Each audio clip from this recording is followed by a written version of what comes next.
ग्वालियर शहर के बहोड़ापुर थाना क्षेत्र के आनंद नगर में रहने वाला एक किशोर अपने घर से कीमती सामान लेकर गायब हो गया।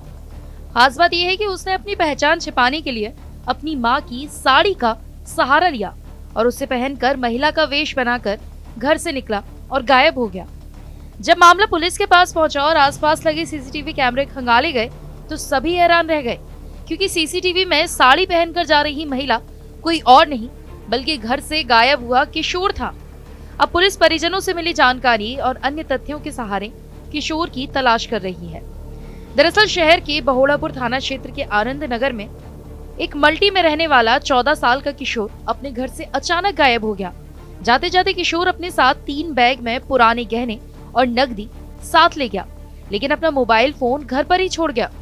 घटना 18 दिसंबर की है, जब 9वीं क्लास में पढ़ने वाले नाबालिग किशोर के माता पिता कहीं बाहर गए थे, जबकि उसका छोटा भाई घर पर ही था। माता पिता जब घर आए और बड़े बच्चे को तलाशा तो उसके कुछ कपड़े और मां की साड़ी, अलमारी में रखे लगभग 7 तोला वजनी सोने के जेवर और नकदी गायब मिली। इसके बाद तुरंत पिता ने अपने बेटे के गायब होने की सूचना बहोड़ापुर थाना पुलिस को दी। पुलिस ने अज्ञात के खिलाफ अपहरण का मामला दर्ज कर जब जांच शुरू की तो आसपास लगे सीसीटीवी कैमरे सबसे पहले खंगाले गए।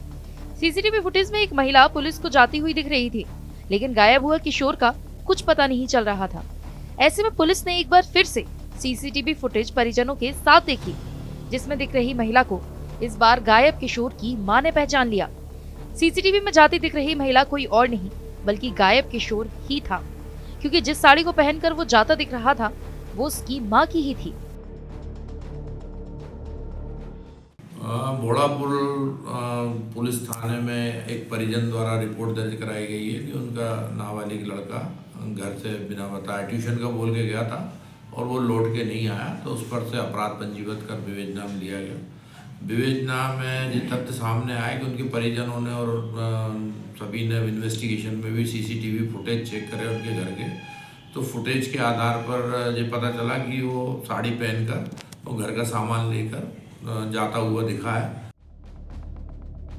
पुलिस के सामने जैसे ही सीसीटीवी फुटेज में दिख रही महिला की गुत्थी सुलझी, वैसे ही पुलिस के द्वारा घर पर मिले किशोर के मोबाइल को चेक किया गया, तो उसमें कई बार मथुरा वृंदावन के होटल के बारे में गूगल पर सर्च किया गया था और परिजनों ने भी पुलिस को जानकारी दी कि घर से कृष्ण की मूर्ति भी गायब है और वो मथुरा वृंदावन जाने के बारे में कुछ दिनों से बात कर रहा था। पुलिस ने इसे आधार बनाते हुए एक टीम गठित कर मथुरा वृंदावन भेज दी ताकि गायब किशोर का पता लगाया जा सके। अपनी घर के मोबाइलों में भी उसने वृंदावन के होटल वगैरह सर्च करे हैं, तो ऐसी संभावना घर वालों द्वारा व्यक्त की गई है कि मथुरा वृंदावन में कृष्ण जी की एक मूर्ति भी लेके गया, तो मथुरा वृंदावन का बोलता भी रहता था, तो वो संभवतः वृंदावन गया है। इस संबंध में हमारी पार्टी भेजी जा रही है और टेक्निकल आधार पर जल्दी से जल्दी उसको बरामद किया। राधा जी का रूप बना कर गया है, साड़ी पहन के जो सीसीटीवी फुटेज में दिख रहा है वो साड़ी पहन के जाता हुआ दिख रहा है। फिलहाल पुलिस इस बात का भी पता लगाने की कोशिश कर रही है कि 14 साल का किशोर खुद से गायब हुआ या फिर किसी के साथ गया, क्योंकि 14 साल के बच्चे से इतनी शातिराना हरकत की उम्मीद अमूमन नहीं की जाती है। ऐसे में कहीं किशोर के गायब होने के पीछे किसी और वजह होने की आशंका पर पुलिस जांच कर रही है। ग्वालियर से धर्मेंद्र शर्मा की रिपोर्ट, TV9 मध्य प्रदेश।